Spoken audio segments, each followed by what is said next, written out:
लेकिन उनका जेल से बाहर आना अभी भी मुश्किल दिख रहा है। इस बीच विनय चौबे को मिले बेल पर सियासी बवाल भी मचा हुआ है। पूरी खबर जानिए इस रिपोर्ट में।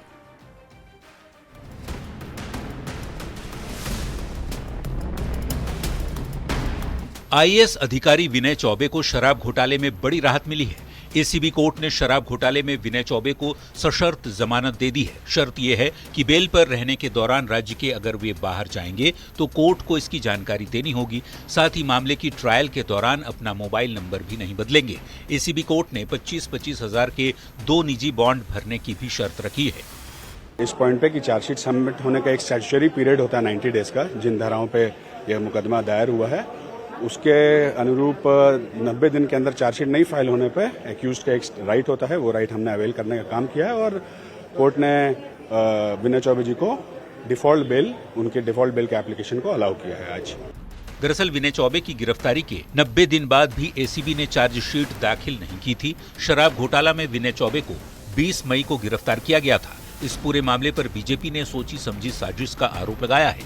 वहीं कांग्रेस ने बीजेपी के आरोप पर पलटवार करते हुए संविधान के प्रावधान के तहत काम करने का दावा किया कि ये सरकार इस केस को लीपापोती करने में लगी हुई है। अपने ही राज्य की एजेंसी को आगे रखकर वो केंद्रीय एजेंसी के हाथ से छीनकर अपने हाथों में रखना चाहती थी, ताकि जांच को अपने हिसाब से वो तोड़ मरोड़ करके अपने जो आरोपित अधिकारी है उसको सहूलियत दे पाए। तो उसका जीता जागता उदाहरण देखने को मिल रहा है कि आज वो चार्जशीट दाखिल नहीं कर पाए, जिसका कारण है, जिसका नतीजा है कि उनको जमानत मिल गई है।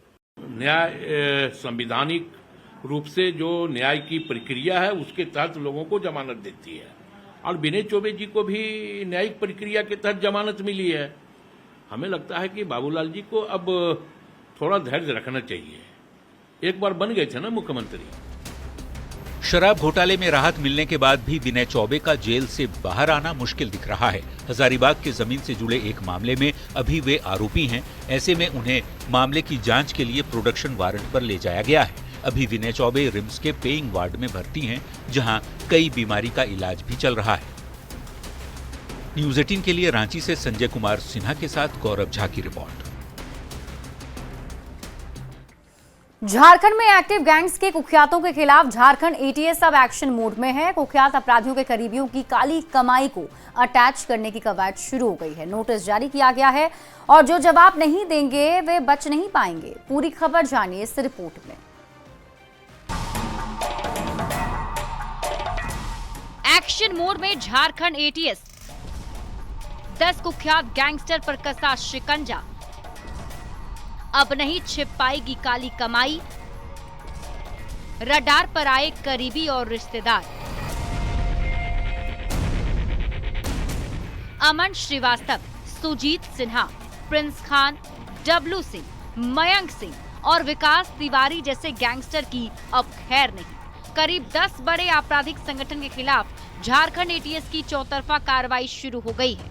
इसमें गैंग की काली कमाई को सफेद करने में जुटे सफेद पोश के साथ गैंगस्टर के करीबी और रिश्तेदार भी रडार पर आए हैं। चिन्हित लोगों को नोटिस भेजा गया है और संपत्ति की जानकारी मांगी गई है। पिछले कुछ महीनों में करीब 10 बड़े आपराधिक संगठनों के बड़े अपराधियों का प्रॉपर्टी आइडेंटिफाई किया है और उसको आइडेंटिफाई करा के जो भी उसमें कागजात वगैरह ऑफिस से लेना और फिर उसको नोटिस देना, उसकी कार्रवाई चल रही है और जल्दी ही कुछ लोगों की जो प्रोसीड्स ऑफ क्राइम के तहत जो कुछ प्रॉपर्टी वगैरह खरीदी गई है उस पर कार्रवाई चल। नोटिस जारी करने के बाद अगर गैंगस्टर के करीबी का जवाब संतोषजनक नहीं आता है तो फिर नए कानून के तहत 3 साल की सजा और सारी संपत्ति जब्त करने की भी तलवार उन पर लटकेगी।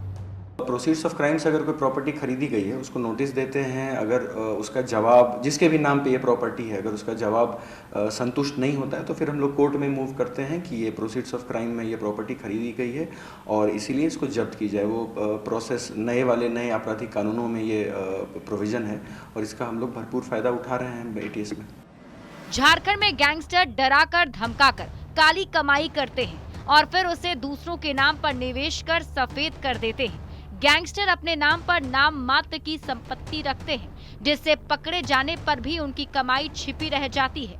लेकिन एटीएस के एक्शन के बाद अब काली कमाई करने वाले गैंगस्टर पर भी शिकंजा कसेगा और अब वे बच नहीं पाएंगे। न्यूज 18 के लिए रांची से ओम प्रकाश की रिपोर्ट। बढ़ते आगे, हजारीबाग पुलिस प्रशासन ने देह व्यापार के खिलाफ बड़ी कार्रवाई की है। पुलिस को गुप्त सूचना मिली थी कि जिले के विभिन्न होटल के अवैध देह व्यापार संचालित हो रहे हैं। सूचना के आधार पर एसपी के निर्देश पर एसडीपीओ और मजिस्ट्रेट की टीम ने एक साथ छापेमारी अभियान चलाया और इस दौरान hotel, restaurant 7 day, hotel Rukmani, hotel 2 eat, hotel spicy, hotel Siddhi Vinayak और होटल के साथ रेस्टोरेंट वर्णिका में रेड की गई है। छापेमारी में 23 महिला और पुरुष गिरफ्तार किए गए हैं। सभी होटल को सील कर दिया गया है। प्रशासन के अभियान से पूरे जिले में हड़कंप है। प्रशासन ने ऐसी कार्रवाई आगे भी जारी रखने की बात कही है। साथ ही अवैध काम में शामिल लोगों पर कड़ी कार्रवाई की चेतावनी भी दे दी गई है। पुलिस अधीक्षक महोदय के द्वारा टीम गठित की गई थी, जिसमें 6 मजिस्ट्रेट भी नियुक्त किए गए थे डीसी सर के द्वारा, और छापेमारी की गई है। 6 होटलों से जो है वो बरामद किया गया है कपल्स को।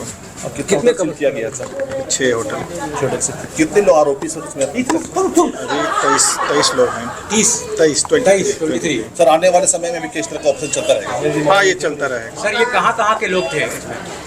अभी जांच चल रही है इसकी, पूछताछ होगी, उसके बाद पता चलेगा कि कहाँ। हजारीबाग पुलिस ने सेक्स रैकेट के विरुद्ध एक बार फिर से बड़ी कार्रवाई की है। बता दें कि हजारीबाग के रांची पटना मुख्य मार्ग स्थित कई ऐसे होटल थे जहां पर सेक्स रैकेट का जो है वो गंदा धंधा चल रहा था और इसकी जानकारी हजारीबाग पुलिस को मिली थी और हजारीबाग पुलिस ने कार्रवाई करते हुए 6 होटल को सील कर दिया है और 23 लोगों को जो है वो हिरासत में अपने साथ ले गई है। जो आपको तस्वीर यहाँ पर दिख रहा होगा, ये 7 डेज रेस्टोरेंट है और ये होटल है। इसके साथ साथ जो अन्य 5 रेस्टोरेंट और होटल है उन पर कार्रवाई की। कुछ होटल का मैं नाम बताना चाहूंगा कि होटल रुक्मणी, होटल 2 ईट और होटल स्पाइसी सहित जो है होटल सिद्धि विनायक और होटल रेस्टोरेंट वर्णिका में जो है पुलिस की कार्रवाई की है। 6 टीम बनाए गए थे और 6 टीम बनाकर जो है यह लंबे समय तक आज पूरा दिन जो है वो कार्रवाई चला है। बताया जाता है कि जो लोग गिरफ्तार हुए, इसके साथ ही जो आपत्तिजनक जो सामान को भी वो जब्त किया गया। तो हम कह सकते हैं कि हजारीबाग पुलिस के लिए, प्रशासन के लिए एक बड़ी कार्रवाई की है और यह जो है हजारीबाग के जो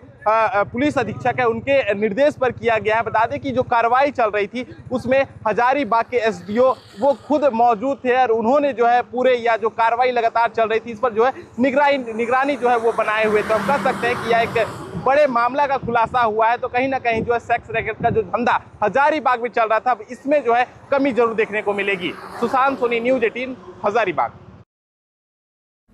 और आज संसद में भी सूर्या हांसदा एनकाउंटर का मामला उठा है। बीजेपी सांसद आदित्य साहू ने इस मुद्दे को उठाते हुए झारखंड सरकार को घेरा। उन्होंने कहा कि एक युवा जो अवैध खनन का विरोध करता था, प्राकृतिक संपदा को लूटने से बचाता था, 500 गरीब बच्चों को मुफ्त पढ़ाता था और अन्याय के खिलाफ आवाज उठाता था, उसकी एक साजिश के तहत हत्या कर दी गई।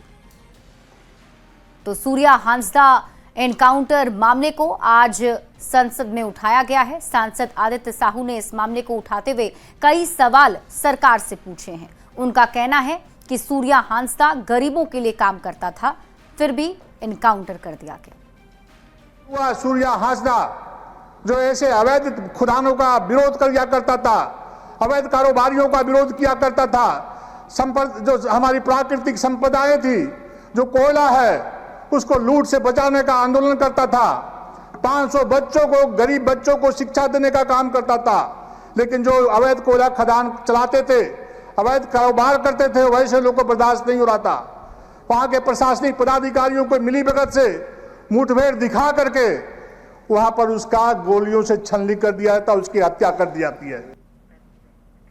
एसएसपी रांची ने गैंगस्टर मयंक सिंह को लेकर विशेष निर्देश सभी थानेदारों को दे दिए हैं। एसएसपी ने कहा है कि मयंक सिंह के खिलाफ अलग अलग थानों में दर्ज कांडों की समीक्षा की जाए और सभी मामलों का पूरा रिकॉर्ड तैयार किया जाए। क्राइम मीटिंग में शहर के साथ ग्रामीण इलाके के सभी डीएसपी और थाना प्रभारी शामिल हुए।